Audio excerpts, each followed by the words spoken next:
Hello bankers. तो कैसे हैं आप लोग? I hope you are doing well. तो अगर आप सीसीपी सर्टिफिकेशन की तैयारी कर रहे हो तो आज का सेशन आपके लिए काफ़ी ज़्यादा इंपॉर्टेंट रहने वाला है, क्योंकि इस सेशन के अंदर हम सीसीपी के एक इंपॉर्टेंट टॉपिक क्रेडिट रेटिंग के बारे में पढ़ने वाले हैं। तो इस सेशन को आपको शुरू से लेकर अंत तक ज़रूर देखना है और अपने फ्रेंड्स एंड कलीग्स के साथ भी ज़रूर शेयर करना है, ताकि वो भी इस सेशन का बेनिफिट ले सके।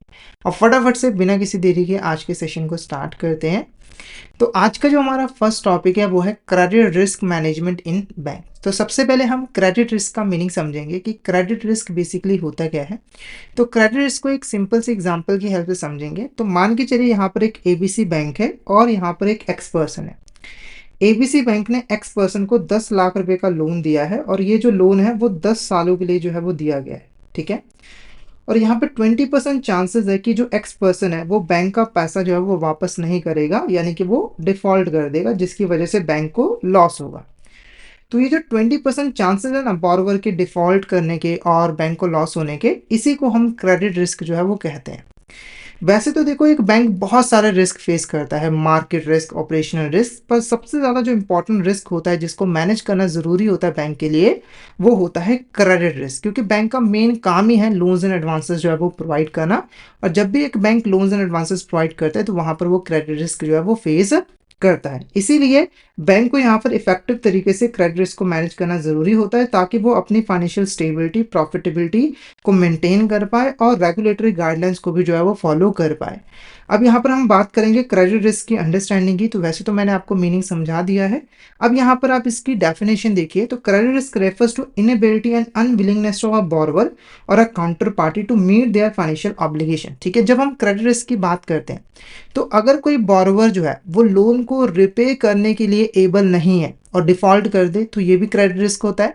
अगर एक बोरोवर जो है वो लोन को रिपे करने के लिए एबल तो है पर लोन को रिपे करने के लिए तैयार नहीं है, यानी कि विलिंग नहीं है, तो और डिफॉल्ट कर देता है, तो वो भी आपका क्रेडिट रिस्क जो है वो कहलाएगा। यानी कि किसी भी केस के अंदर अगर जो बोरोवर है वो लोन को रिपे नहीं करता है बैंक को, तो वो आपका क्रेडिट रिस्क के अंदर जो है वो आ जाएगा। ठीक है। अब क्रेडिट रिस्क कब अराइज होता है? तो बेसिकली देखो, जब भी लैंडिंग की जाती है, ट्रेडिंग की जाती है, हेजिंग की जाती है, सेटलमेंट की जाती है, तो वहां पर जो है क्रेडिट रिस्क जो है वो अराइज होता है। ठीक है।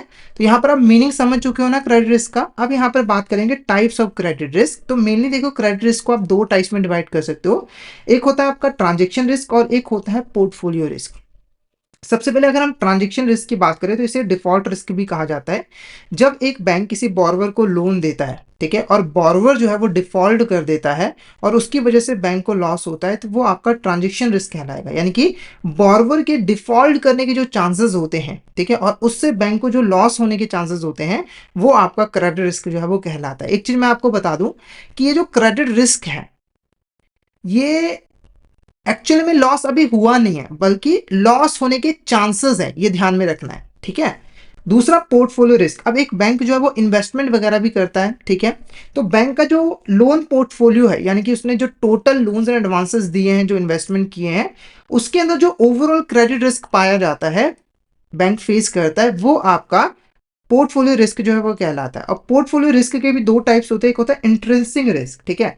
तो अगर मान के चलिए किसी स्पेसिफिक इंडस्ट्री और बोरोवर को बैंक ने लोन दिया है, वहां पर बैंक जो है क्रेडिट रिस्क फेस कर रहा है, तो वो इंट्रिंसिक रिस्क कहलाएगा।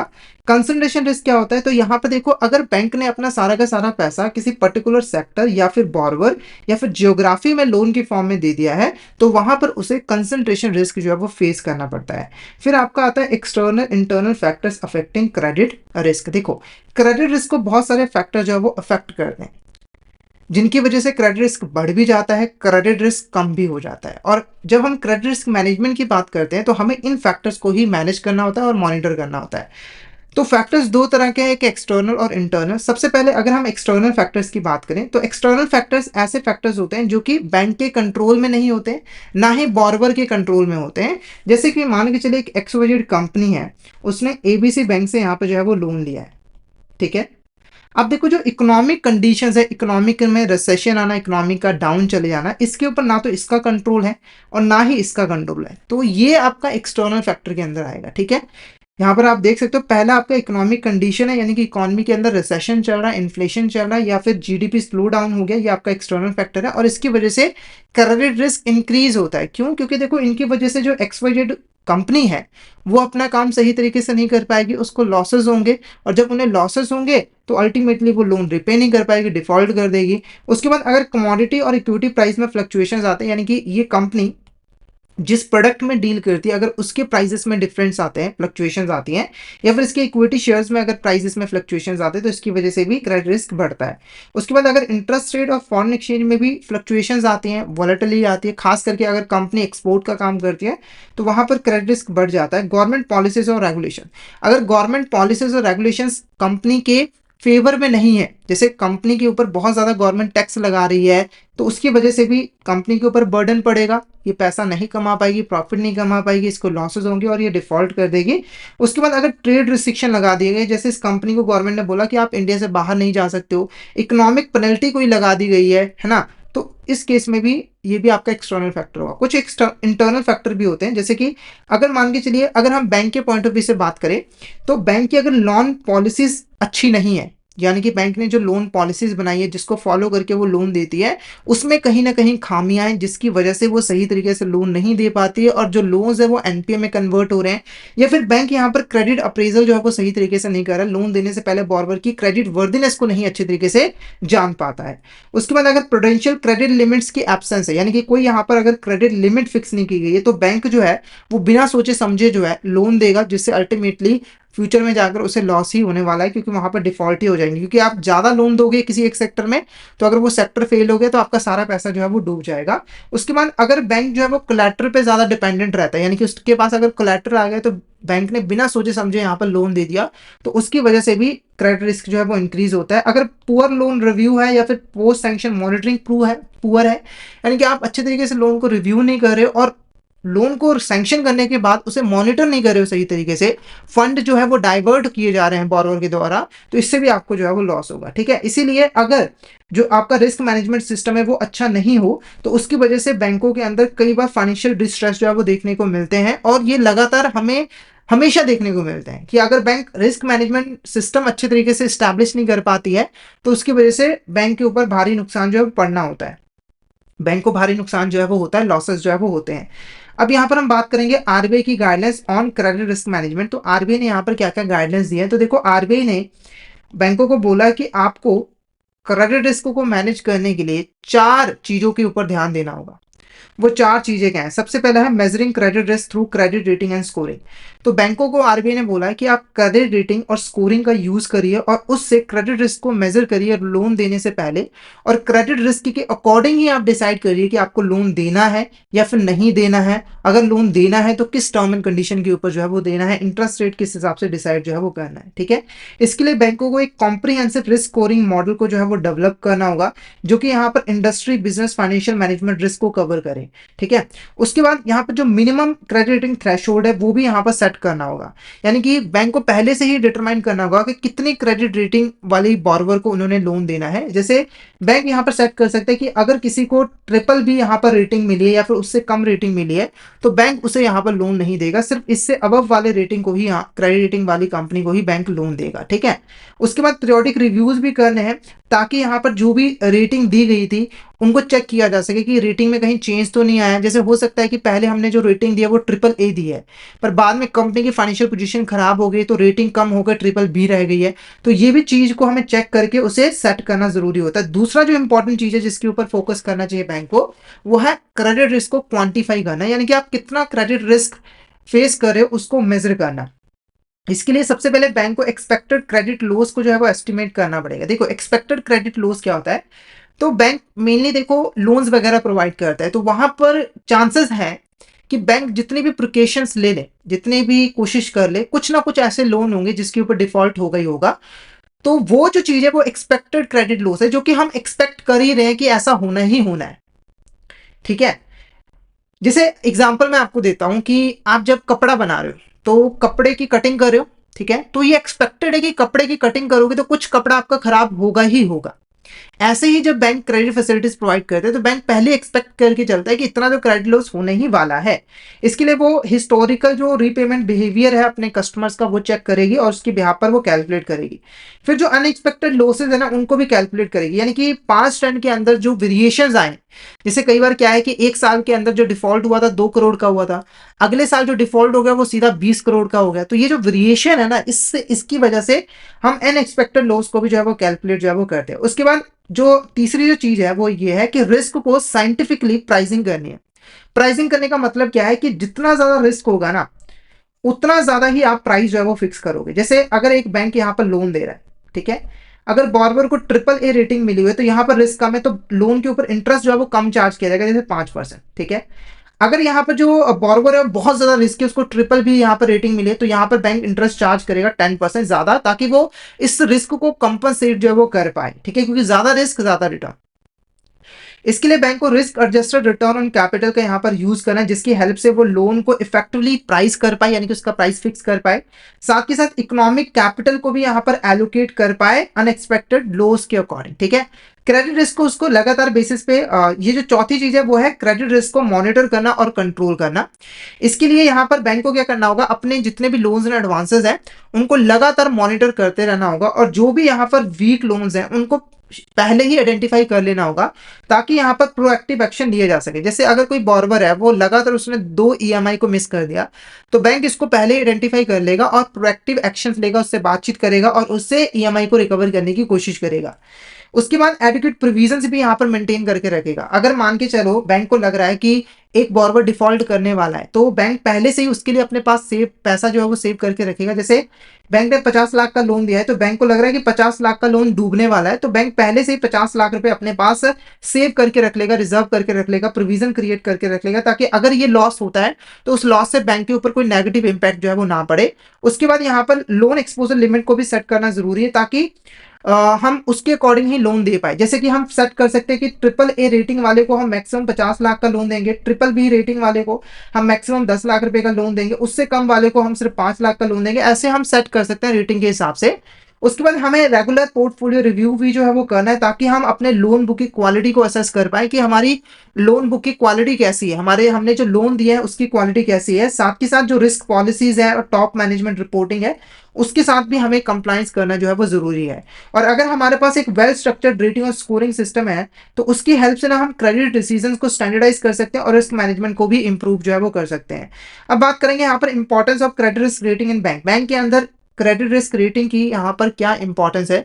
सबसे पहले देखो, रेटिंग सिस्टम की हेल्प से जो बैंक है ना, वो एक पर्टिकुलर लोन से जुड़े जितने भी रिस्क है उनको असेस जो है वो कर पाएगा, क्योंकि रेटिंग सिस्टम जो है सिंगल पॉइंट इंडिकेटर का काम करता है, और ये यहाँ पर डिवर्स रिस्क फैक्टर जो कि यहाँ पर एक लोन के अंदर इन्वॉल्व है उसके बारे में बैंक को बताता है, जिससे बैंक यहाँ पर कंसिस्टेंट क्रेडिट डिसीजन जो है वो ले पाता है। ठीक है, ये जो रिस्क रेटिंग सिस्टम होता है ये वेरियस रिस्क फैक्टर्स को कंसोलिडेट करता है एक सिंगल और इजी टू अंडरस्टैंड रेटिंग और स्कोर में, जिसकी हेल्प से बैंक यहाँ पर डिसाइड कर सकता है कि उसे लोन देना चाहिए या फिर नहीं देना चाहिए। अगर हम बेनिफिट्स की बात करें कि बेनिफिट्स क्या है क्रेडिट रिस्क रेटिंग सिस्टम के, सबसे पहले देखो, एक बैंक लैंडिंग करने से पहले लैंडिंग के अंदर जो रिस्क है ना उसको असेस कर पाएगा, जिससे वो डिसाइड कर पाएगा कि उसे लोन देना है कि नहीं। जैसे अगर मान के चले किसी कंपनी को क्रेडिट रेटिंग डी मिली हुई है डिफॉल्ट, तो यहाँ पर रिस्क बहुत बहुत बहुत ज्यादा है, तो यहाँ पर बैंक पहले ही अपने पैर पीछे कर लेगा और बोलेगा कि हम तो भाई आपको लोन नहीं देंगे। ठीक है, उसके बाद ना जो भी क्रेडिट रिस्क है उसके अकॉर्डिंग लोन प्राइसिंग और कोलैटरल रिक्वायरमेंट डिसाइड की जाती है। यानी कि देखो, अगर कोई यहाँ पर कोई कंपनी उसको ट्रिपल ए रेटिंग मिली हुई है, तो यहाँ पर रिस्क जो है वो लो है, तो बैंक एक तो यहाँ पर जो इंटरेस्ट है वो कम चार्ज करेगा, ठीक है, क्योंकि कम रिस्क है तो कम ही इंटरेस्ट मिलेगा, और साथ के साथ कोलैटरल भी ज्यादा नहीं डिमांड करेगा। पर इसके ऑपोजिट अगर ट्रिपल बी रेटिंग है तो यहाँ पर रिस्क ज्यादा है, तो इंटरेस्ट भी बैंक ज्यादा चार्ज करेगा और कोलैटरल भी ज्यादा मांगेगा। ठीक है, साथ के साथ यहाँ पर मॉनिटरिंग भी कर पाता है, यानी कि जितने भी यहाँ पर अकाउंट्स है जिसमें किसी भी तरह की प्रॉब्लम है उसको मॉनिटर करके अर्ली वार्निंग सिग्नल्स को जो है वो आइडेंटिफाई कर पाता है बैंक, जिससे वो प्रोएक्टिव एक्शन जो है वो ले पाता है। साथ के साथ आरबीआई की जो गाइडेंस है उसके साथ भी वो कंप्लाइंस जो है वो कर पाता है। कैपिटल एलोकेशन भी काफी ज्यादा यहाँ पर इंप्रूव होती है, जिसकी वजह से जो ओवरऑल लोन बुक क्वालिटी है वो भी काफी इंक्रूज जो है वो होती है। अगर एक रिवर्स क्रेडिट रेटिंग सिस्टम है ना, तो इससे ना बैंक यहाँ पर ग्रेटर तरीके से अपने लोन की क्वालिटी को मेजर कर पाएगा और उसे एनपीए में कन्वर्ट होने से रोक पाएगा। अगर हम फाइनल टेकअवेज की बात करें तो क्रेडिट रिस्क जो है मोस्ट क्रिटिकल रिस्क है जो कि बैंक यहाँ पर फेस करता है, और इसको मैनेज करना भी बैंक के लिए बहुत ज़्यादा ज़रूरी होता है। यहाँ पर बैंक को आरबीआई की जो रिस्क मैनेजमेंट फ्रेमवर्क है उसको फॉलो करना जरूरी होता है अगर हम डिफॉल्ट को मिनिमाइज करना चाहते हैं। और अर्ली आइडेंटिफिकेशन, रिस्क क्वांटिफिकेशन और स्ट्रिक्ट मॉनिटरिंग जो है वो इसेंशियल है अपने लोन पोर्टफोलियो की क्वालिटी को बरकरार रखने के लिए, इंप्रूव करने के लिए। और रिस्क एडजस्ट प्राइसिंग इंश्योर करती है कि बैंक को फेयर रिटर्न वगैरह जो है वो मिल सके, यानी कि रिस्क ज्यादा तो ज्यादा रिटर्न, रिस्क कम तो कम रिटर्न।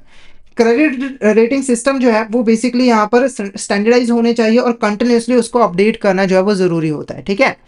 अब यहाँ पर अभी तक हमने क्रेडिट रिस्क रेटिंग की बात की। अब हम क्वेश्चन, अब हमारा जो टॉपिक है वो है क्रेडिट रेटिंग का, कि क्रेडिट रेटिंग बेसिकली है क्या। अगर बहुत ही सिंपल भाषा में हम बात करें तो क्रेडिट रेटिंग बेसिकली एक ग्रेड होता है जिसको हम किसी पर्टिकुलर एंटिटी जैसे कि इंडिविजुअल, कंपनी या फिर गवर्नमेंट को असाइन करती है।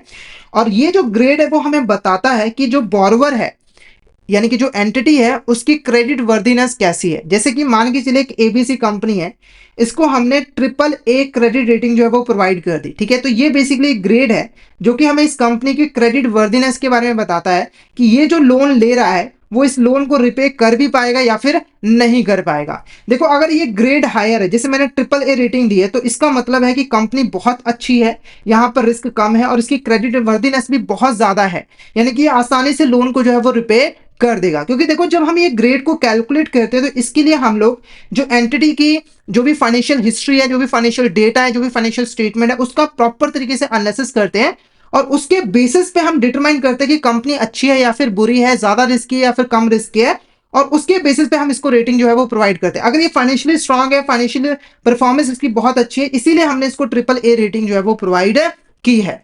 और ये जो क्रेडिट रेटिंग है ये बेसिकली हमें रिस्क लेवल को असेस करने में भी जो है वो हेल्प करती है, यानी कि अगर आप लोन दोगे तो कितना रिस्क आप फेस कर रहे हो उसके बारे में बताता है। क्योंकि देखो अगर रेटिंग ज्यादा है तो रिस्क कम है, रेटिंग कम है तो रिस्क ज्यादा है। अब कुछ इंपॉर्टेंट की फैक्टर्स हैं जो कि क्रेडिट रेटिंग को इन्फ्लुएंस करते हैं। देखो क्रेडिट रेटिंग ऐसे ही हवा में कैलकुलेट नहीं की जाती कि ऐसे पर्ची उठाई और बोला कि तेरे को AAA BBB, ऐसा नहीं होता है। हमें बहुत सारे फैक्टर्स की स्टडी करनी पड़ती है, उनका एनालिसिस करना पड़ता है और उसके बेसिस पे ही क्रेडिट रेटिंग जो है वो दी जाती है। जैसे कि पहला देखो यहाँ पर क्या है, financial health of a borrower. अगर एक बोरोवर की फाइनेंशियल हेल्थ अच्छी है, फाइनेंशियली स्ट्रांग है, तो उसको ज्यादा क्रेडिट रेटिंग मिलेगी, ठीक है। उसके बाद अगर पास्ट बोरोइंग और रिपेमेंट हिस्ट्री बोरोवर की अच्छी है, यानी कि उसने जो लोन लिया उसको टाइम पर रिपे कर दिया बिना किसी दिक्कत के, तब उसकी क्रेडिट रेटिंग बढ़ेगी। Debt to income ratio, company entity ने कितना डेट लिया और उसकी इनकम कितनी है। देखो अगर ये जितना ज्यादा कम होगा ना उतना ज्यादा ही अच्छा होता है, उतना ज्यादा ही क्रेडिट रेटिंग जो है वो मिलती है। इंडस्ट्री इकोनॉमिक कंडीशन, अगर इंडस्ट्री इकोनॉमिक कंडीशन अच्छी है, जैसे कि इंडस्ट्री ग्रो कर रही है, इकोनॉमी ग्रो कर रही है, जीडीपी ग्रो कर रही है, तो यहां पर उसको ज्यादा क्रेडिट रेटिंग मिलेगी। मैनेजमेंट क्वालिटी और गवर्नेंस, अगर कंपनी की अगर हम बात करें उसकी मैनेजमेंट अच्छी है, मतलब वो अच्छी से अच्छी स्ट्रैटेजीज बना रही है, कॉम्पिटेंट है, गवर्नेंस अच्छे से कर रही है, तो उनको ज्यादा क्रेडिट रेटिंग मिलती है। अब क्वेश्चन उठता है कि व्हाई क्रेडिट रेटिंग इंपॉर्टेंट। वैसे तो आपको यहां तक क्रेडिट रेटिंग की जो इंपॉर्टेंस है वो अच्छे तरीके से क्लियर हो गई है, फिर भी बुक के अंदर है तो हम यहाँ पर डिस्कस करेंगे। अगर हम बैंक और फाइनेंशियल इंस्टीट्यूशन के पॉइंट ऑफ व्यू से बात करें तो क्रेडिट रेटिंग उनके लिए क्यों इंपॉर्टेंट। सबसे पहले देखो ये जो क्रेडिट रेटिंग है वो बैंक और फाइनेंशियल इंस्टीट्यूशंस की हेल्प करती है कि वो डिसाइड कर पाए कि उसे किसी लोन एप्लीकेशन को अप्रूव करना है या फिर रिजेक्ट। जैसे अगर AAA रेटिंग है तो यहां पर जल्दी से जल्दी बैंक यहां पर लोन को अप्रूव कर देगा। अगर यहां पर BBB रेटिंग है तो बैंक यहां पर सोच समझ के लोन को अप्रूव करेगा। अगर D है तो यहाँ पर सीधा सीधा रिजेक्ट कर देगा, जिससे बैंक को कोई लॉस ना हो। उसके बाद लोन प्राइसिंग यहाँ पर जो है डिटरमाइन कर पाता है। अगर यहाँ पर AAA रेटिंग है तो इंटरेस्ट रेट कम होगा, BBB है तो इंटरेस्ट रेट ज्यादा होगा, D होगा तो यहाँ तो इंटरेस्ट रेट होगा ही नहीं क्योंकि हम इसको लोन देने ही नहीं वाले हैं, ठीक है। इंटरेस्ट रेट के साथ साथ जो और टर्म एंड कंडीशंस है वो भी हम फिक्स कर पाते हैं कि हमें कोलैटरल कितना चाहिए, है ना, प्राइमरी सिक्योरिटी की फॉर्म में क्या क्या चाहिए, ये सारी चीजें हम डिसाइड कर पाते हैं। उसके बाद रिस्क मैनेजमेंट भी यहाँ पर बैंक जो है वो कर पाता है क्योंकि वो हाई रिस्क बोरोवर्स को इस क्रेडिट रेटिंग की हेल्प से आइडेंटिफाई कर पाता है और उसके ऊपर वो ज्यादा ध्यान रख पाता है, मॉनिटर कर पाता है, उनको उनकी ट्रांजेक्शन्स को मॉनिटर करता है ताकि रिस्क मैनेजमेंट प्रॉपर तरीके से की जा सके। कैपिटल रिक्वायरमेंट को भी इफेक्ट करता है। देखो अगर एक बैंक लो रिस्की बॉर्बर को लोन देता है तो उसकी जो एसेट्स हैं, रिस्क वेटेड एसेट्स, वो लोअर होंगी, जिससे उसे कैपिटल रिक्वायरमेंट भी कम ही करनी पड़ेगी। देखो मैं आपको बता दूं, कैपिटल एडुकेसी के बारे में आपने सुना होगा, इसमें क्या होता है कि बैंक की जितने भी रिस्क वेटेड एसेट है, जैसे एक बैंक की 100 करोड़ रिस्क वेटेड एसेट है और कैपिटल एडिक्वेसी रेशियो 10% है, तो बैंकों को रिस्क वेटेड एसेट का 10% यानी कि 10 करोड़ कैपिटल अपने पास रिजर्व करके रखनी होगी। अगर रिस्क वेटेड एसेट ज्यादा होंगे, अगर 200 करोड़ है तो कैपिटल कितनी होगी, 20 करोड़। अगर यहां पर ये कम है, 50 करोड़ है, तो कितनी कैपिटल एडिक्वेसी होगी, 5 करोड़। यानी कि जितना अच्छी क्वालिटी के आप लोन एडवांसेस दोगे, कैपिटल रिक्वायरमेंट उतनी ही कम हो जाएगी, जिससे आपके पास ज्यादा फंड्स अवेलेबल होंगे लोन्स एंड एडवांसेस देने के लिए। ठीक है, और साथ के साथ ये ओवरऑल जो लोन पोर्टफोलियो की क्वालिटी है उसको भी यहाँ पर जो है इंप्रूव करता है, क्योंकि आप जब मॉनिटर करते रहते हो, ठीक है, एसेट्स को मॉनिटर करते रहते हो, तो आप जो भी क्रेडिट रिस्क वगैरह उसके बेसिस पे उनको डिफाइन कर सकते हो कि ये स्टैंडर्ड एसेट है या फिर नॉन परफॉर्मिंग एसेट है या फिर स्पेशल मेंशन अकाउंट है वगैरह वगैरह। ठीक है, अब बोरोवर के पॉइंट ऑफ व्यू से अगर हम बात करें, अगर एक बोरोवर एक कंपनी है, एक्सवाइजेड कंपनी है, ठीक है, तो उसको क्या क्या यहाँ पर बेनिफिट मिलेंगे। देखो, बोरोवर के लिए एक दो धारी तलवार है ये। देखो, अगर बोरोवर की रेटिंग अच्छी है, जैसे इसको अगर ट्रिपल ए रेटिंग मिले, तो इसको ना बहुत फायदा होगा इसका। सबसे पहले इसको आसानी से लोन मिल जाएगा। ये किसी भी बैंक के पास जाएगा ना, तो बैंक उसको चाय पिलाएगा, बिठाएगा, उससे बातचीत करेगा, जूस पिलाएगा और इसको बोलेगा कि आप लोन ले लीजिए, जो आपका मन करे ना आप वो लोन ले लीजिए, जितने इंटरेस्ट रेट पे चाहिए हम उतने इंटरेस्ट रेट पे देने को तैयार है। दूसरी तरफ अगर लोअर रेटिंग है, फिर आपकी दिक्कतें हैं भाई, आप मुश्किल होने वाली है। आप ना बैंक में जाओगे, उनके सामने हाथ जोड़ोगे कि मुझे लोन दे दो, दे दो, तब भी बैंक रोध होकर आपको लोन देगा, पर अपनी टर्म एंड कंडीशन पे देगा। आपकी टर्म एंड कंडीशन नहीं, अपनी टर्म एंड कंडीशन पे वो कहेगा हमें इतना इंटरेस्ट चाहिए, इतना कोलेटरल चाहिए, तभी हम देंगे, अदरवाइज नहीं। उसके बाद रेपुटेशन को भी अफेक्ट करे। देखो, अगर रेटिंग अच्छी है तो रेपुटेशन तो फाइनेंशियल मार्केट के अंदर अच्छी होगी, अगर रेटिंग खराब है तो भाई रेपुटेशन की ऐसी की तैसी हो जाएगी। ठीक है, उसके बाद आता है objectives of credit rating in lending decision. ठीक है, तो लैंडिंग डिसीजन के अंदर क्रेडिट रेटिंग का क्या रूल होता है और इसे कैलकुलेट करने का हमारा ऑब्जेक्टिव क्या होता है। सबसे पहले देखो, लोन अप्रूवल एंड रिजेक्शन। ठीक है, तो बैंक को किसी लोन को अप्रूव करना है या फिर रिजेक्ट करना है, वो डिसीजन बैंक ले सकता है क्रेडिट रेटिंग की हेल्प से। कैसे, मैंने ऑलरेडी आपको बताया। ठीक है, अब लैंडिंग डिसीजन क्योंकि डेटा ड्रिवन होते हैं, रिस्क बेस्ड होते हैं, तो थोड़ा सा जो डिसीजंस होते हैं वो एक्यूरेट होते हैं, यानी कि अच्छे डिसीजन होते हैं। उसके बाद लोन प्राइसिंग, लोन के प्राइस हम फिक्स कर सकते हैं। अगर हायर रिस्क है तो higher interest rate, lower risk है तो lower interest rate. Risk management portfolio analysis भी किया जा सकता है, यानी कि जो लोन है उसको रिस्क रेटिंग के हिसाब से हम क्लासिफाई कर पाते हैं, जिसके जिसकी वजह से हमारा जो पोर्टफोलियो क्वालिटी है वो काफी ज्यादा इंप्रूव हो जाता है। ठीक है, और यहां पर बैंक जो है लोन डिफॉल्ट के केस में प्रोविजन भी जो है वो सेट कर पाता है, उसमें भी उसको जो है वो हेल्प मिलती है। उसके बाद ये बैंक की हेल्प करता है कि वो लैंडिंग पॉलिसीज को सेट कर पाए, यानी कि उसमें अंदर एडजस्टमेंट कर पाए, चेंजेस कर पाए और रिस्क एक्सपोजर को भी सेट जो है वो कर पाए। अब कुछ यहाँ पर ग्लोबल और इंडियन क्रेडिट रेटिंग एजेंसीज के बारे में बात करेंगे, जो कि इंडिया के अंदर क्रेडिट रेटिंग प्रोवाइड करने का काम करते हैं। सबसे पहले अगर हम इंटरनेशनल एजेंसीज की बात करें तो ये हमारे स्टैंडर्ड ऑफ पुअर, यूएसए की मूडी इन्वेस्टर सर्विस, यूएसए की फिनटेक, फिच रेटिंग्स जो कि है यूके की। इंडियन क्रेडिट रेटिंग एजेंसीज की बात करें तो ये बेसिकली सेबी के अंदर रजिस्टर्ड होती हैं। तो जो फेमस है वो है क्राइजल, जिसका फुल फॉर्म है credit rating information service of India limited, ICRA investment information credit rating agency of India limited, CARE credit analysis and research limited, India's rating research और ब्रिक वर्क्स रेटिंग। ठीक है, अब ये जो एजेंसीज हैं ये कंपनी को और गवर्नमेंट बॉन्ड्स को, कमर्शियल पेपर्स को या अदर फाइनेंशियल इंस्ट्रूमेंट्स को रेटिंग प्रोवाइड करने का काम करती है और उनकी रीपेमेंट कैपेबिलिटी के बारे में जो है वो बताती है।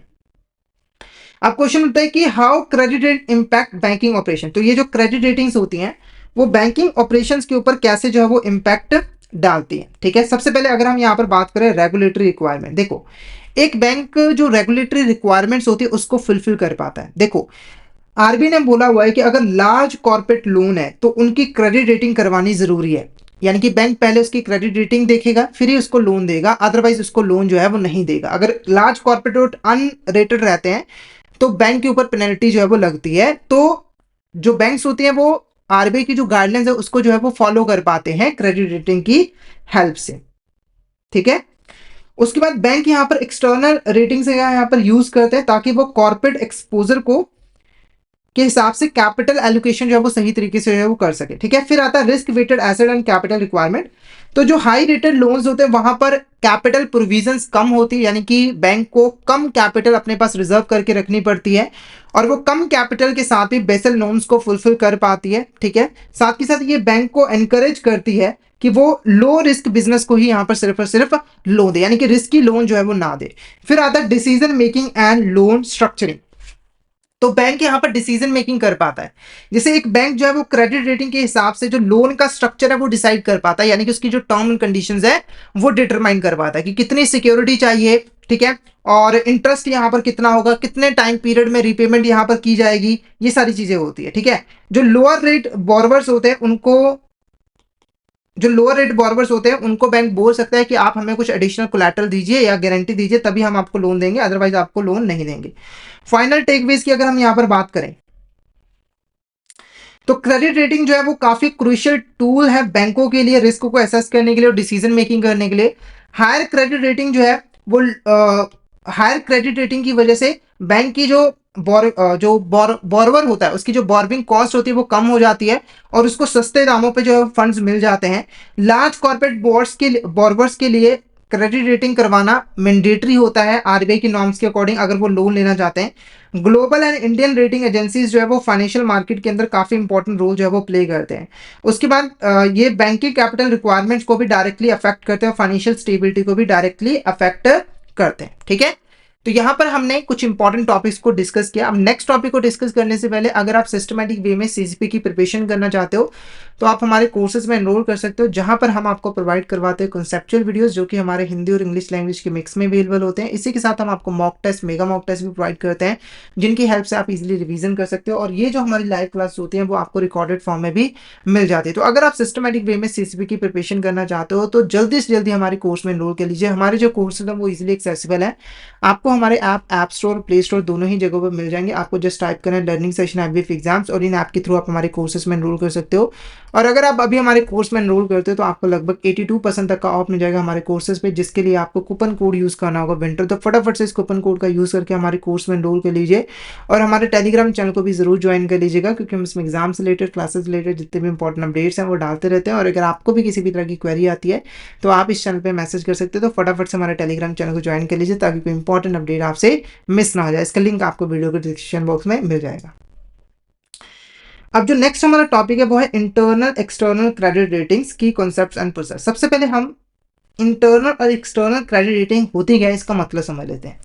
सबसे पहले अगर हम यहाँ पर बात करें इंटरनल रेटिंग्स की, देखो इंटरनल रेटिंग जो है वो बैंक खुद प्रोवाइड करता है अपने बॉर्बर को। जैसे मान के चलिए एक ABC बैंक है, ठीक है, और एक XYZ कंपनी ABC बैंक के पास आई लोन लेने के लिए 50 करोड़ का। ठीक है, तो ABC बैंक ने XYZ कंपनी इसकी फाइनेंशियल स्टेटमेंट जो है वो मंगवाई ताकि वो इसका एनालिसिस कर पाए। ठीक है, तो फाइनेंशियल स्टेटमेंट जब इन्होंने मंगवाई ABC बैंक ने, तो इन्होंने फाइनेंशियल स्टेटमेंट का अच्छे तरीके से एनालिसिस किया, उसकी एसेट लायबिलिटीज को देखा और उसके बेसिस पे XYZ बैंक कंपनी को AA की जो रेटिंग है वो यहाँ पर प्रोवाइड की। ठीक है, तो ये जो रेटिंग है वो इंटरनल रेटिंग है जो कि बैंक ने खुद अपने बॉर्बर को जो है वो प्रोवाइड किया, यानी कि खुद के क्रेडिट रेटिंग मॉडल्स का यूज करके प्रोवाइड किया। अब ये जो रेटिंग है वो बैंक को हेल्प करते हैं कि वो रिस्क को असेस कर पाए और लोन की प्राइसिंग कर पाए, क्योंकि देखो ये जो AA रेटिंग है इसके हिसाब से बैंक यहाँ पर डिसाइड कर सकता है कि इस लोन में कितना रिस्क है और उसके हिसाब से वो लोन की प्राइसिंग जो है वो कर सकता है। ठीक है, अगर यहाँ पर इंटरनल और एक्सटर्नल रेटिंग जो है वो डिफर कर रही है, जैसे अगर किसी को एक्सटर्नल रेटिंग मिली हुई है यहाँ पर BB और बैंक ने उसे प्रोवाइड कर दिया AAA, ठीक है, AAA मिली थी एक्सटर्नल और इंटरनल AAA, इनके बीच में सिग्निफिकेंट डिफरेंस है। अगर सिग्निफिकेंट डिफरेंस है तो बैंक को यहाँ पर ये रेटिंग बैंक ने क्यों प्रोवाइड किया, इंटरनल रेटिंग क्यों प्रोवाइड किया, इसकी जस्टिफिकेशन और वैलिडेशन देनी जरूरी है। अब बात करेंगे एक्सटर्नल रेटिंग। एक्सटर्नल रेटिंग का क्या मतलब है, तो कोई जब एक्सटर्नल क्रेडिट रेटिंग एजेंसी जैसे कि आइक्रा हो गई, ठीक है, वो जब किसी कंपनी को क्रेडिट रेटिंग प्रोवाइड करती है तो वो एक्सटर्नल क्रेडिट रेटिंग जो है वो कहलाता है। जैसे XYZ कंपनी है, जब वो ABC बैंक के पास लोन लेने के लिए गया तो ABC बैंक ने बोला कि पहले आप अपनी क्रेडिट रेटिंग करवा के आइए, तो इसने एक यहाँ पर क्रेडिट रेटिंग एजेंसी मान के चलिए वो है आपका आइक्रा, उससे बोला कि प्लीज मेरी क्रेडिट रेटिंग कर दीजिए ताकि मुझे बैंक से लोन मिल सके। तो इसने इसको क्रेडिट रेटिंग की, मतलब इसकी फाइनेंशियल स्टेटमेंट वगैरह एनालिसिस किया, मैनेजमेंट को देखा, उसके बाद पर इसे ट्रिपल ए की रेटिंग दे दी, ठीक है। तो ये जो रेटिंग है वो एक्सटर्नल रेटिंग जो है वो कहलाएगा। तो ये जो रेटिंग है वो SEBI registered credit rating agency जो है वो प्रोवाइड करती है, और इस रेटिंग को ही यूज किया जाता है रेगुलेटरी कंप्लायंस और कैपिटल एडुकेसी कैलकुलेशंस के लिए। यानी कि जब एक बैंक अपनी कैपिटल रिक्वायरमेंट को कैलकुलेट कर रहा है, यानी कि रिस्क वेटेड एसेट को कैलकुलेट कर रहा है, तो वहां पर उसे एक्सटर्नल क्रेडिट रेटिंग को यूज जो है वो करना पड़ता है। वो खुद की क्रेडिट रेटिंग को यूज नहीं कर सकती है। अगर दो एक्सटर्नल क्रेडिट रेटिंग जो है वो अवेलेबल है, तो उसमें से जो लोअर क्रेडिट रेटिंग है दोनों में से बैंक को वही चूज करना पड़ता है। जैसे अगर आइक्रा ने ट्रिपल ए की रेटिंग दी है, तो जो क्राइजल है उसने इसको यहाँ पर डबल बी की रेटिंग दी है, इस कंपनी सेम कंपनी को। तो सबसे जो कम है यानी कि ये वाले ट्रिपल बी, बैंक को इसी को सिलेक्ट जो है वो करना होता है। अब अगर हम क्रेडिट रेटिंग स्केल की बात करें, की ग्रेड्स की बात करें, तो इसके अंदर सबसे पहले आता है हाईएस्ट सेफ्टी, जहां पर डिफॉल्ट के रिस्क काफी कम होता है। तो हाईएस्ट सेफ्टी की बात करें तो ये जो रेटिंग है आइक्रा, क्राइजल, केयर और इंडिया रेटिंग्स के केस में ट्रिपल ए, मतलब सेम ही है। हाई सेफ्टी, यहां पर लो डिफॉल्ट रिस्क होता है, मतलब ये हाईएस्ट सेफ्टी, ये हाई सेफ्टी है, rating double A. Moderate risk rating A, default risk D, बीच में बी, ट्रिपल बी ऐसा होता है, पर हम मेन यहाँ पर डिस्कस करेंगे। ट्रिपल ए कहता है कि बेस्ट रेटिंग है ये, और जो डिफॉल्ट के जो चांसेस है, प्रोबेबिलिटी है, वो काफी लोएस्ट है। और डबल ए और ए कहता है कि सेफ है बट मॉडरेट रिस्क है, और डी कहता है हाई रिस्क है, यहाँ तो डिफॉल्ट होगा, यहाँ पर भूल कर भी लोन मत देना। अब कुछ की फैक्टर्स हैं जो कि यहाँ पर क्रेडिट रेटिंग के अंदर इन्वॉल्व होते हैं। मतलब जब हम क्रेडिट रेटिंग को चेक कर रहे होते हैं तो इन की फैक्टर्स को भी हमें चेक करना होता है, क्रिटिकल एग्जामिन करना पड़ता है। सबसे पहले इंडस्ट्री एंड बिजनेस रिस्क, यानी कि जो कंपनी है वो जिस इंडस्ट्री में ऑपरेट करती है, जिस चीज का बिजनेस करती है, वहां पर रिस्क कितना है। इसके लिए हम उस बिजनेस की मार्केट पोजीशन देखेंगे कि मार्केट में उसने कितना शेयर जो है वो मार्केट शेयर का कैप्चर जो है वो किया हुआ है, ठीक है। कंपिटेटिव एनवायरनमेंट देखेंगे कि वहां पर कंपिटिटर्स कितने हैं और वो कंपिटिटर कितने ज्यादा स्ट्रांग है, ये बिजनेस सर्वाइव कर पाएगा नहीं कर पाएगा, वो अपने कंपिटिटर से आगे निकल पाएगा नहीं निकल पाएगा, इस चीज को चेक किया जाता है। इंडस्ट्री ग्रोथ ट्रेंड, यानी कि ये जो इंडस्ट्री है जिसके अंदर ऑपरेट कर रहा है बिजनेस, ये कितनी तेजी से बढ़ रहा है, ग्रोथ कितनी तेजी से कर रहा है, इसका ट्रेंड क्या है, वो भी चीज देखी जाती है, जिससे हम इंडस्ट्री और बिजनेस रिस्क के बारे में जान पाते हैं। अगर मार्केट पोजीशन अच्छी नहीं है तो रिस्की है, कंपिटिटिव एनवायरनमेंट बहुत ज्यादा है तो रिस्की है, इंडस्ट्री ग्रोथ ट्रेंड स्लो है तो रिस्की है। उसके बाद फाइनेंशियल रिस्क, इसके अंदर ना हम कंपनी के जो रेवेन्यू है, प्रॉफिटेबिलिटी, कैश फ्लोज है, उसका एग्जामिन करते हैं कि कंपनी कितना रेवेन्यू कमा रही है, कितना प्रॉफिट कमा रही है, उसमें से कैश फ्लो उसका अच्छा है या फिर नहीं है। डेट टू इक्विटी रेशियो देखा जाता है, यानी कि कंपनी ने कितना डेट लिया हुआ है और कंपनी के अंदर कितना ऑनर का पैसा लगा हुआ है। जैसे अगर रेवेन्यू अच्छा नहीं है, प्रॉफिटेबिलिटी कम है, कैश फ्लो भी अच्छा नहीं है, तो कंपनी रिस्की है। अगर डेट ज्यादा है, इक्विटी कम है, जैसे डेट का पैसा 60% है, इक्विटी का पैसा 40% है, तो ये भी रिस्की है। फाइनेंशियल फ्लेक्सिबिलिटी है कि नहीं, वो चीज भी चेक की जाती है। फिर यहां पर मैनेजरियल रिस्क को देखा जाता है। मैनेजरियल रिस्क का मतलब है कि जो मैनेजमेंट है कंपनी की, वो सही तरीके से काम करेगी या फिर नहीं करेगी, क्योंकि अल्टीमेटली बिजनेस को सक्सेसफुल बनाने की जो रिस्पॉन्सिबिलिटी उन्हीं के ऊपर होती है। इसके लिए सबसे पहले हम प्रमोटर का जो ट्रैक रिकॉर्ड है वो चेक करते हैं कि जो प्रमोटर्स है उनका ट्रैक रिकॉर्ड क्या है। कहीं ऐसा तो नहीं है कि हर साल बिजनेस चेंज करते रहते हैं, मतलब बिजनेस करते हैं, फेल हो जाते हैं, फिर बिजनेस करते हैं, फिर फेल हो जाते हैं। कॉर्पोरेट गवर्नेंस स्टैंडर्ड्स कैसे हैं, कि मतलब कि जो कॉर्पोरेट गवर्नेंस की जा रही है, रूल्स एंड रेगुलेशंस है, जो इंटरनल रूल्स एंड रेगुलेशंस है, वो कैसे हैं, अच्छे हैं या फिर बुरे हैं। बिजनेस स्ट्रेटजी कैसी है, लॉन्ग टर्म विजन है या फिर नहीं, कहीं ये बिजनेस शॉर्ट टर्म प्रॉफिट के लिए काम तो नहीं कर रही है, मतलब कि इस साल प्रॉफिट कमाया, अगले साल कमाया नहीं कमाया कोई मायने रखता, या फिर ये लॉन्ग टर्म में ग्रोथ करने की सोच रही है। उसके बाद आता है how do credit rating agency assess borrowers. तो एक क्रेडिट रेटिंग एजेंसी जो है वो बोरोवर को कैसे असेस करती है। देखो, एक क्रेडिट रेटिंग एजेंसी जो है वो बोरोवर के बहुत सारे फैक्टर्स का एनालिसिस करती है। उसमें से कुछ क्वालिटेटिव होते हैं, कुछ क्वांटिटेटिव होते हैं, कुछ उसके अलावा भी होते हैं, ठीक है। तो यहाँ पर बहुत सारे फैक्टर्स हैं। सबसे पहले यहाँ पर क्रेडिट रेटिंग एजेंसी करते हैं क्वालिटेटिव एनालिसिस। क्वालिटेटिव एनालिसिस के अंदर बिजनेस की मैनेजमेंट की जो क्वालिटी है, बिजनेस मॉडल की जो क्वालिटी है, उसे चेक किया जाता है। Industry dynamics, competitive advantage, market sentiment और रेपुटेशन, ये सारी चीजें जो है वो चेक की जाती है। अब इनको क्वालिटेटिव क्यों कहा जाता है, क्योंकि आप इसको इसकी वैल्यू क्वांटिटी में कैलकुलेट नहीं कर सकते हो। मैनेजमेंट की क्वालिटी क्या है, आप इसकी वैल्यू क्वांटिटी में कैलकुलेट कर सकते हो, नहीं कर सकते हो। बिजनेस मॉडल की भी नहीं कर सकते हो, और मार्केट सेंटिमेंट और रेपुटेशन की भी नहीं कर सकते हो। पर ये किसी बिजनेस के लिए बहुत ज्यादा जो है वो जरूरी होते हैं, इसलिए इनका एनालिसिस करना जरूरी होता है। फिर आता है आपका यहां पर क्वांटिटेटिव एनालिसिस। देखो, क्वांटिटेटिव एनालिसिस के अंदर जो क्वांटिटेटिव फैक्टर्स होते हैं, जैसे कि प्रॉफिट कितना कमा रही है कंपनी, एसेट्स कितनी है, लायबिलिटीज कितनी है, वो सारी चीजें चेक की जाती है। तो इसके लिए हम फाइनेंशियल स्टेटमेंट का एनालिसिस करते हैं, रेशियो एनालिसिस करते हैं, cash flow working capital cycle का एनालिसिस करते हैं, डेट रीपेमेंट हिस्ट्री को जो है वो चेक करते हैं। डेट रीपेमेंट हिस्ट्री को जो है वो चेक करते हैं कि वो डेट की रीपेमेंट जो है वो टाइम पर कर पा रही है या फिर नहीं कर पा रही है।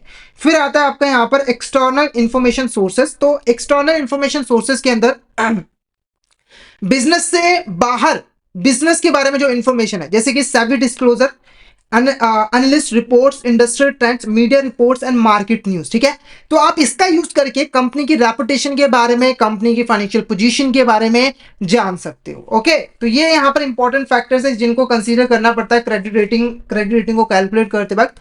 अब यहाँ पर ना कई सारे क्रेडिट रेटिंग मॉडल जो है वो यूज किए जाते हैं डिफरेंट बोरोवर्स के लिए। सबसे पहले अगर हम बात करें model for medium size firm के लिए, तो इसका जो क्रेडिट रेटिंग मॉडल है वो काफी सिंपल माना जाता है। कैसे काम करता है, तो इस मॉडल के अंदर हम बेसिकली जो फाइनेंशियल रिसोर्स है कंपनी के, जैसे लिक्विडिटी, प्रॉफिटेबिलिटी, लीवरेज रेशियो, इनको कैलकुलेट करते हैं। फिर इन रेशियोज को हम इंडस्ट्री बेंचमार्क और पास्ट फाइनेंशियल ट्रेंड के साथ कंपेयर करते हैं। जैसे कि एग्जाम्पल के मान के चलिए कि एक कंपनी का जो लिक्विडिटी रेशियो वो 2:1 है, प्रॉफिटेबिलिटी रेशियो 50% है, 15% है, और लीवरेज रेशियो जो है वो 10% है, मान के चलिए, है ना। तो आप ना इसको कैलकुलेट करने के बाद इसको इंडस्ट्री बेंचमार्क के साथ कंपेयर करते हो। जैसे कि इंडस्ट्री के अंदर लिक्विडिटी रेशियो क्या है, मान के चलिए इंडस्ट्री के अंदर जो लिक्विडिटी रेशियो है एवरेज वो 3:1 है, तो आप मानोगे कि कंपनी की लिक्विडिटी इंडस्ट्री के कंपैरिजन में थोड़ी सी कमजोर है। अगर प्रॉफिटेबिलिटी की बात करें तो 15% है, पर यहां पर 20% है, तब भी हम मानेंगे कि कंपनी प्रॉफिट भी थोड़ा सा कम जो है वो कमा रही है। अब इंडस्ट्री बेंचमार्क के साथ तो हम कंपेयर करते हैं, साथ के साथ कंपनी की खुद के जो पास्ट फाइनेंशियल ट्रेंड्स होते हैं उसके साथ भी कंपेयर करते हैं। मान के चलिए कंपनी ने पिछले साल जो प्रॉफिट कमाया था वो 20% था, इस साल कम हो गया है, क्यों हो गया उसका पता लगाया जाता है। लिक्विडिटी रेशियो 2:1 था, पिछले साल 3:1 था, अब कम क्यों हो गया उसका पता लगाया जाता है। ठीक है, और इन सभी चीजों को कंसीडर करने के बाद ना एक यहां पर 100 में से स्कोर दिया जाता है। जैसे किसी कंपनी को अगर 80 स्कोर मिल गया है, ये हाई स्कोर है, तो इसके हिसाब से हम रेटिंग उसको प्रोवाइड करते हैं। जैसे अगर किसी कंपनी को हाई स्कोर मिला है तो वो लो रिस्क है और उसको बेटर रेटिंग हम प्रोवाइड करेंगे, जैसे ट्रिपल ए, डबल ए या फिर ए। लो स्कोर मिला है तो हाई रिस्की है वो कंपनी, पुअर रेटिंग देंगे, ट्रिपल बी, डबल बी या फिर डी। अब बात करेंगे methodology of simple credit rating system. Methodology क्या रहती है, सबसे पहले देखो, अगर हम क्रेडिट रेटिंग प्रोसेस का ओवरव्यू ले तो जो क्रेडिट रेटिंग मॉडल होता है वो बेसिकली बोरोवर की फाइनेंशियल हेल्थ और रिस्क लेवल को इवैल्यूएट करता है। यानी कि हम इवैल्यूएशन करते हैं कि बोरोवर की फाइनेंशियल हेल्थ कैसी है और रिस्क लेवल कैसा है। फिर ये जो रेटिंग होती है वो various financial ratios, industry benchmark और क्वालिटेटिव फैक्टर्स जैसे कि मैनेजमेंट क्वालिटी, बिजनेस रिस्क के बेस पर जो है वो कैलकुलेट जो है वो की जाती है। अब कुछ इंपॉर्टेंट अगर हम फाइनेंशियल रेशियोज की बात करें तो पहला आपका आता है यहाँ पर करंट रेशियो। ये अगर हम आइडियल रेंज की बात करें तो 1.50 से अबव होना चाहिए। मीडियम स्कोर की बात करें तो 1.20 से लेकर 1.50 होना चाहिए। लो स्कोर क्या है, बिलो 1। कहने का मतलब है कि अगर किसी कंपनी का करंट रेशियो 1.50 से अबव है तो उसे हाई स्कोर मिलेगा, और अगर 1.20 से लेकर 1.50 तक मीडियम स्कोर मिलेगा। अगर बिलो 1.00 है तो वहां पर उसे लो स्कोर मिलेगा। उसके बाद TOL और TNW यानी कि टोटल आउटसाइड लायबिलिटीज और जो टोटल टेंजिबल नेटवर्थ है, अगर ये जो रेशियो बिलो 3 है तो ये आपका आइडियल रेंज है। अगर 3 से लेकर 4.25 तक है तो मीडियम स्कोर है, और अगर 4.50 से अबव है तो लो स्कोर। अगर हम EBIT और इंटरेस्ट की निकाले यानी कि डेट सर्विस रेशियो अगर हम निकाले तो अगर अबव 3% है तो आइडियल है, 1.50 से लेकर 300 तक है तो मीडियम स्कोर है, और बिलो 1.50 है तो ये आपका यहाँ पर लो स्कोर जो है वो कहलाएगा। उसके बाद प्रॉफिट आफ्टर टैक्स और नेट सेल्स का हम निकालें तो अगर अबव 50% है तो हाई स्कोर है, और 7 से लेकर 15% है तो मीडियम स्कोर है, लेस देन 7% है तो लो स्कोर है। ओके, नेक्स्ट हम बात करेंगे internal external comparison of rating. ठीक है, तो हम यहाँ पर कैसे जो है इंटरनल और एक्सटर्नल रेटिंग को कंपेयर जो है वो करते हैं। सबसे पहले अगर हम इंटरनल कंपैरिजन की बात करें तो इस इंटरनल कंपैरिजन हम करते हैं कंपनी की जो परफॉर्मेंस है उसको मेजर करने के लिए, यानी कि ओवर द टाइम कंपनी की परफॉर्मेंस जो है वो कैसी रही है। तो इंटरनल कंपैरिजन के अंदर हम कंपनी के जो प्रेजेंट रेशियोज है उनको पास्ट रेशियोज के साथ कंपेयर करते हैं, ताकि हम देख पाए कि कंपनी की जो परफॉर्मेंस है वो समय के साथ इंप्रूव हुई है या फिर डिक्लाइन हुई है। जैसे अगर मान के चलिए जो फाइनेंशियल रेशियोज है वो 2 और 3 साल में इंप्रूव हुए हैं, तो इससे कंपनी को पॉजिटिव पॉइंट्स मिलते हैं। जैसे अगर मान के चलिए कि कंपनी की जो पहले करंट रेशियो थे वो 2:1 थी, पर समय के साथ वो यहाँ पर 3:1 फिर 4:1 हो गई, तो ये कंपनी की परफॉर्मेंस अच्छी रही है, तो उसको पॉजिटिव पॉइंट्स मिलेंगे। अगर ये रेशियो डिक्लाइन होते जैसे कि पहले 4:1 था, अब 3:1 हो गया, फिर 2:1 हो गया, तो इससे नेगेटिव पॉइंट मिलेंगे। जैसे अगर करंट रेशियो जो सेम एग्जाम्पल मैंने आपको दिया है, उसके बाद एक्सटर्नल कंपैरिजन के अंदर ना हम इंडस्ट्री बेंचमार्किंग करते हैं, यानी कि हम इंडस्ट्री बेंचमार्क के साथ कंपैरिजन करते हैं। जैसे कि कंपनी की जो परफॉर्मेंस है उसको इंडस्ट्री के एवरेज के साथ कंपेयर करते हैं। जैसे अगर मान के चलिए कि जो इंडस्ट्री का जो एवरेज है करंट रेशियो वो 2:1 है और कंपनी का जो है वो 3:1 है, इसका मतलब क्या है, कंपनी की करंट रेशियो ज्यादा है, यानी कि कंपनी की परफॉर्मेंस जो है वो अच्छी है, तो हम इसको पॉजिटिव पॉइंट्स देंगे। और अगर इसका उल्टा होता है तो हम उसको नेगेटिव मार्क्स जो है वो देंगे। उसके बाद कुछ एडिशनल फैक्टर्स होते हैं जो कि हम क्रेडिट रेटिंग के अंदर जो है वो कंसीडर करते हैं। वो कौन से? सबसे पहले देखो इंडस्ट्री प्रोफाइल, मतलब कि इंडस्ट्री का प्रोफाइल कैसा है, इसकी वेटेज 25% होती है 100 में से।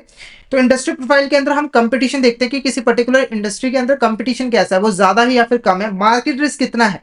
जैसे अगर मार्केट में फ्लक्चुएशन ज्यादा आती है तो मार्केट रिस्क ज्यादा है, मार्केट में फ्लक्चुएशन कम आती है तो मार्केट रिस्क कम है।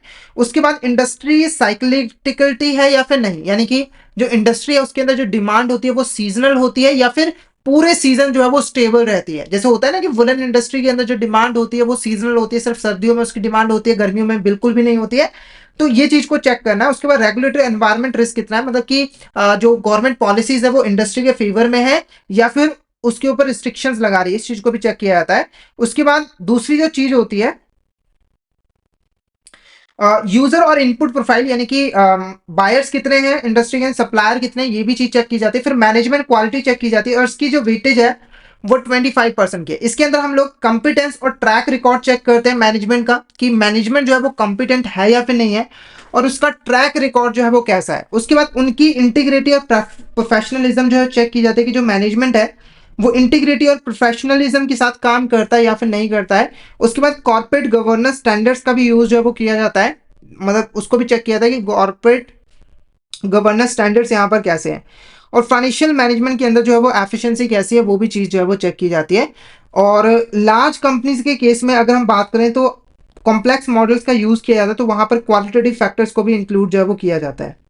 उसके बाद है credit rating model, interest rate decisions. देखो अगर हायर क्रेडिट रेटिंग है जैसे AAA या AA, तो वहां पर लोअर इंटरेस्ट रेट जो है वो रखा जाएगा क्योंकि यहाँ पर रिस्क कम है। मीडियम क्रेडिट रेटिंग है जैसे A या BB, तो वहां पर moderate loan term and condition fix की जाएगी, इंटरेस्ट रेट भी मॉडरेट होगा क्योंकि वहां पर रिस्क भी मॉडरेट है। लोअर क्रेडिट रेटिंग है जैसे कि BB या फिर D, तो वहां पर जो इंटरेस्ट रेट होगा वो हाई होगा। इंटरेस्ट रेट क्या होगा? हाई होगा, क्योंकि वहां पर रिस्क ज्यादा है। ठीक है, जैसे AA वाले को 8% इंटरेस्ट और AAA वाले को 8% इंटरेस्ट और BB वाले को 12% इंटरेस्ट के ऊपर जो है वो लोन दिया जाएगा। उसके बाद देखो बात करते हैं यहाँ पर cut off rating for loan approval. देखो कट ऑफ रेटिंग क्या होती है, तो एक बैंक जो है वो एक मिनिमम रेटिंग डिसाइड कर सकता है, जैसे कि BBB, कि हम BBB वाले रेटिंग कंपनी को ही सिर्फ लोन देंगे और किसी को भी यहाँ पर जो है वो लोन नहीं देंगे। तो ये जो BBB रेटिंग है ना, इसी को हम यहाँ पर कट ऑफ रेटिंग जो है वो कहते हैं। इसको हम हर्डल रेटिंग्स के नाम से भी जो है वो जानते हैं। और अगर इस रेटिंग से कम होती है रेटिंग किसी कंपनी को, तो उसे, अगर उसने पहले से बैंक से लोन लिया हुआ है रेटिंग के कम होने से पहले, तो उसे एग्जिस्टिंग क्रेडिट लिमिट के अंदर इन्हांसमेंट नहीं मिलती है और ना ही कोई न्यू लोन सेक्शन जो है मिलता है। जरूरत पड़ने पर रिस्की बॉर्बर से जो है रिकवरी भी करनी जो है वो स्टार्ट कर दी जाती है, यानी कि हम लोन को रिकवर करना भी जो है वो स्टार्ट कर देते हैं। उसके बाद आता है credit rating model validation and refinement. ठीक है, तो देखो जो क्रेडिट रेटिंग मॉडल है बैंक को उसे चेंज करते रहना जरूरी होता है, चेंजिंग कंडीशन के अकॉर्डिंग, यानी कि उन्हें अपडेट करते रहना जरूरी होता है। तो पेरियोडिक वैलिडेशन के लिए बैंक यहाँ पर स्पिलेज एनालिसिस का यूज करता है, जिसकी हेल्प से जो लोन पोर्टफोलियो होता है उसका वो एनालिसिस करता रहता है बैंक, और उसमें से अगर कोई एनपीए बन चुकी है तो उसको अलग क्लासीफाई कर देता है, स्टैंडर्ड एसेट्स को अलग क्लासीफाई करता है, ताकि लोन की क्वालिटी जो है वो अप्रूव किया जा सके। अगर यहाँ पर सेफ रेटेड लोन के अंदर टू मैनी डिफॉल्ट हो रहे हैं तो यहाँ पर बैंक को अपने जो रेटिंग पैरामीटर्स है उसमें चेंज करने की जरूरत है। जैसे अगर एक बैंक ने यहाँ पर ट्रिपल ए रेटिंग जो है वो प्रोवाइड कर दी कंपनीज को, ठीक है, और उन कंपनीज में आगे चलकर डिफॉल्ट कर रहे हैं, तो यहाँ पर जो क्रेडिट रेटिंग मॉडल है वो अच्छा नहीं है, क्योंकि अगर क्रेडिट रेटिंग मॉडल अच्छा होता है तो वो इनको ट्रिपल ए रेटिंग कभी भी नहीं देता। तो बैंक को इसमें एडजस्टमेंट जो है वो करनी पड़ेगी अपने रिस्क मॉडल में, ताकि वो सही क्रेडिट रेटिंग जो है वो प्रोवाइड जो है वो कर सके।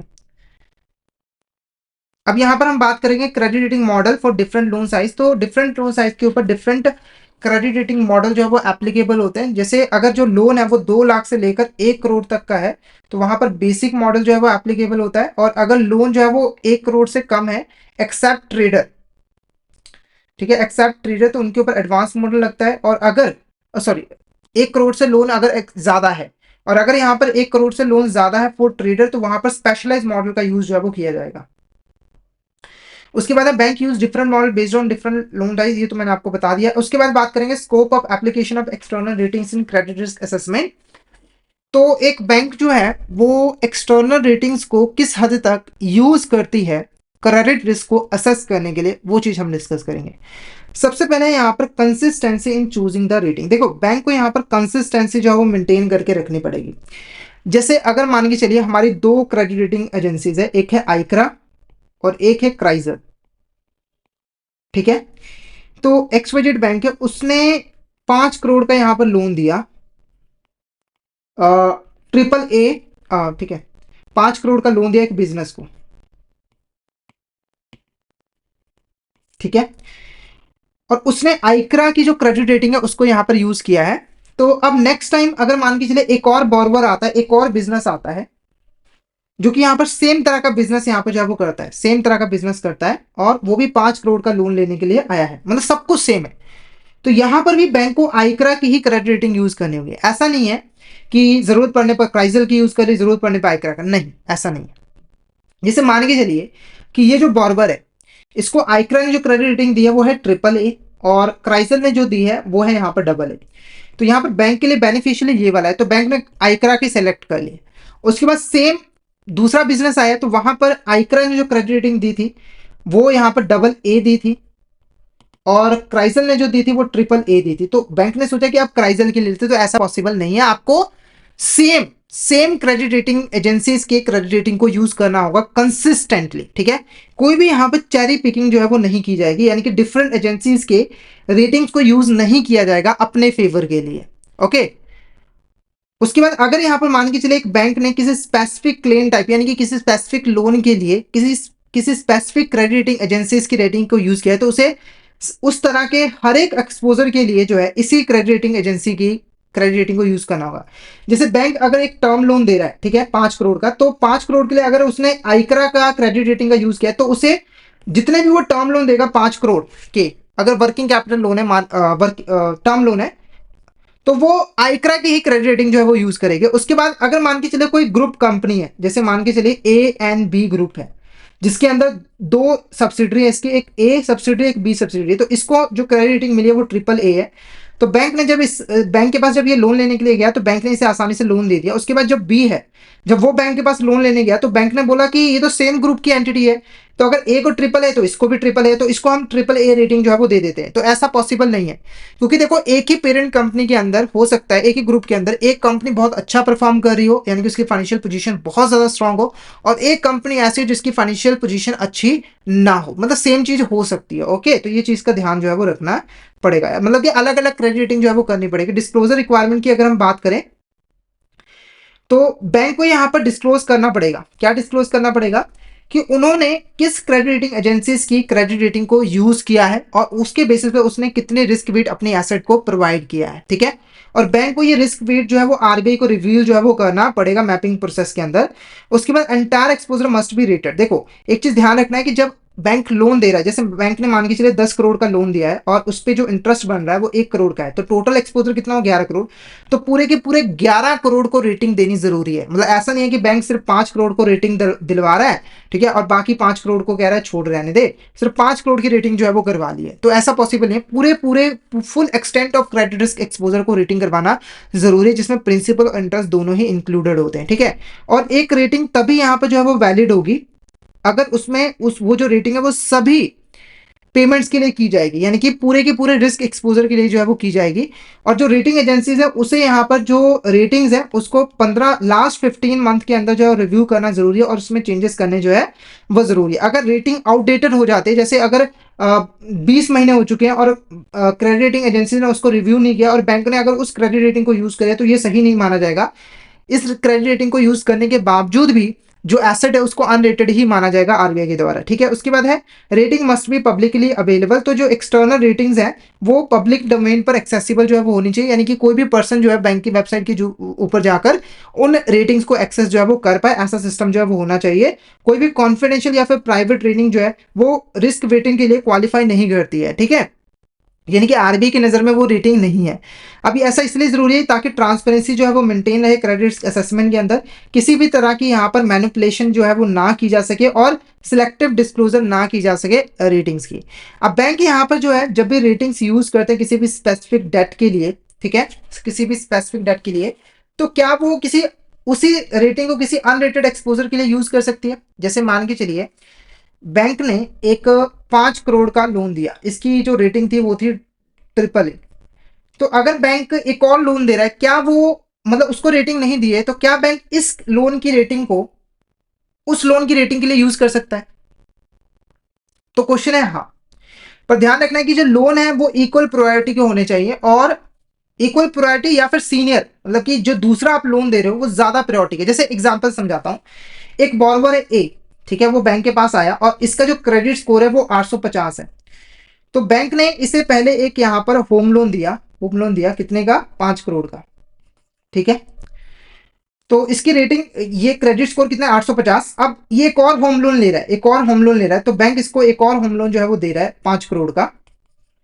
तो बैंक क्या इस होम लोन की क्रेडिट रेटिंग को इसके लिए यूज कर सकता है? कर सकता है, अगर ये दोनों इक्वल इंपॉर्टेंस की हो, या फिर इसकी इंपॉर्टेंस दूसरे वाले लोन की इंपॉर्टेंस जो है वो ज्यादा हो, या फिर दूसरे की जो इंपॉर्टेंस हो वो यहां पर ज्यादा हो, ठीक है, तब यहां पर यूज कर सकता है, अदरवाइज नहीं। और ये जो मेच्योरिटी पीरियड होता है अनरेटेड एक्सपोजर का, वो कभी भी रेटेड एक्सपोजर से ज्यादा नहीं होना चाहिए। यानी कि जो अनरेटेड एक्सपोजर, जैसे आपने ये दूसरा 5 करोड़ का लोन दिया ना, इसका जो मेच्योरिटी पीरियड है वो इससे ज्यादा नहीं होना चाहिए, कम हो सकता है पर इससे ज्यादा नहीं होना चाहिए। अब अगर हम यहाँ पर रेगुलेटरी रिक्वायरमेंट की बात करें तो एज पर आरबीआई डायरेक्टिव, ठीक है, जो external credit rating assessment institutions है उन्हें यहाँ पर उन बैंकों के नेम डिस्क्लोज करने जरूरी है जिनका उन्होंने क्रेडिट रेटिंग जो है वो किया है, और साथ के साथ उनकी जिन क्रेडिट फैसिलिटीज की क्रेडिट रेटिंग की गई है उसे भी स्पेसिफाई करना जो है वो जरूरी होता है। अगर ये जो रेटिंग एजेंसी है वो ऐसा नहीं करती है, वो इन्फॉर्मेशन को डिस्क्लोज नहीं करती है, तो इसको बैंक यहाँ पर यूज नहीं कर सकती है कैपिटल कंपटीशन के लिए, ठीक है। तो यहाँ पर आज का जो हमारा चैप्टर था क्रेडिट रेटिंग, ये यहाँ पर ओवर होता है। तो आई होप आपको ये चैप्टर अच्छे तरीके से क्लियर हो गया होगा। अगर आपको कोई भी डाउट आता है तो आप चैट बॉक्स में मैसेज करके पूछ सकते हो, और अगर आपको क्लियर हो गया तो एक बार मैसेज करके जरूर बता दीजिएगा कि आपको यहाँ तक क्लियर हो गया है। और मैं आपको बता दूं कि ये हमारे सीसीपी के लाइव सेशन जो है वो चल रहे हैं हमारे यूट्यूब चैनल के ऊपर, जहाँ पर हम सीसीपी के फुल सिलेबस को कंसेप्चुअल वीडियोस की फॉर्म में कवर कर रहे हैं। तो अगर आप सीसीपी की प्रिपरेशन करना चाहते हो तो आपको रेगुलर बेसिस पे इन क्लासेस को जो है वो ज्वाइन करना है। और अगर आपने प्रीवियस क्लासेस को ज्वाइन नहीं किया तो उसके लिंक आपको वीडियो के डिस्क्रिप्शन बॉक्स में मिल जाएगा, तो उन वीडियोस को भी जाकर एक बार गो थ्रू जो है वो कर लीजिएगा ताकि आप उन चैप्टर्स को भी प्रिपेयर कर पाओ। और हमारी अपकमिंग लाइव क्लासेस को ज्वाइन करने के लिए हमारे यूट्यूब चैनल को सब्सक्राइब करके नोटिफिकेशन बेल भी जो है वो जरूर दबा देना, ठीक है। तो आज का सेशन फिर हम यहीं पे ओवर करते हैं, और हमारे कोर्सेज का जरूर जो है वो एनरोल कर लेना, क्योंकि सारा सिलेबस आपको कॉन्सेप्चुअल वीडियोस की फॉर्म में मिलता है। प्रैक्टिस के लिए mock test, mega mock test, previous year question मिल जाते हैं। तो हमारा कोर्स आपके लिए बेस्ट कोर्स है, तो जल्दी ज्वाइन कर लीजिए। अभी डिस्काउंट भी चल रहा है 82% का, तो वो डिस्काउंट लिमिटेड टाइम पीरियड के लिए, तो जल्दी से जल्दी हमारे कोर्स में जो है वो एनरोल कर लीजिए। तो आज का सेशन हम यहीं पे ओवर करते हैं। तो अगर आपको आज का सेशन अच्छा लगा तो सेशन को लाइक कर देना, हमारे चैनल को सब्सक्राइब करना और शेयर जरूर कर देना अपने फ्रेंड्स के साथ, कलीग्स के साथ, ताकि वो भी इस सेशन का बेनिफिट जो है वो ले सके। तो आज के लिए इतना ही, मिलते हैं नेक्स्ट क्लास में। Thank you so much everyone.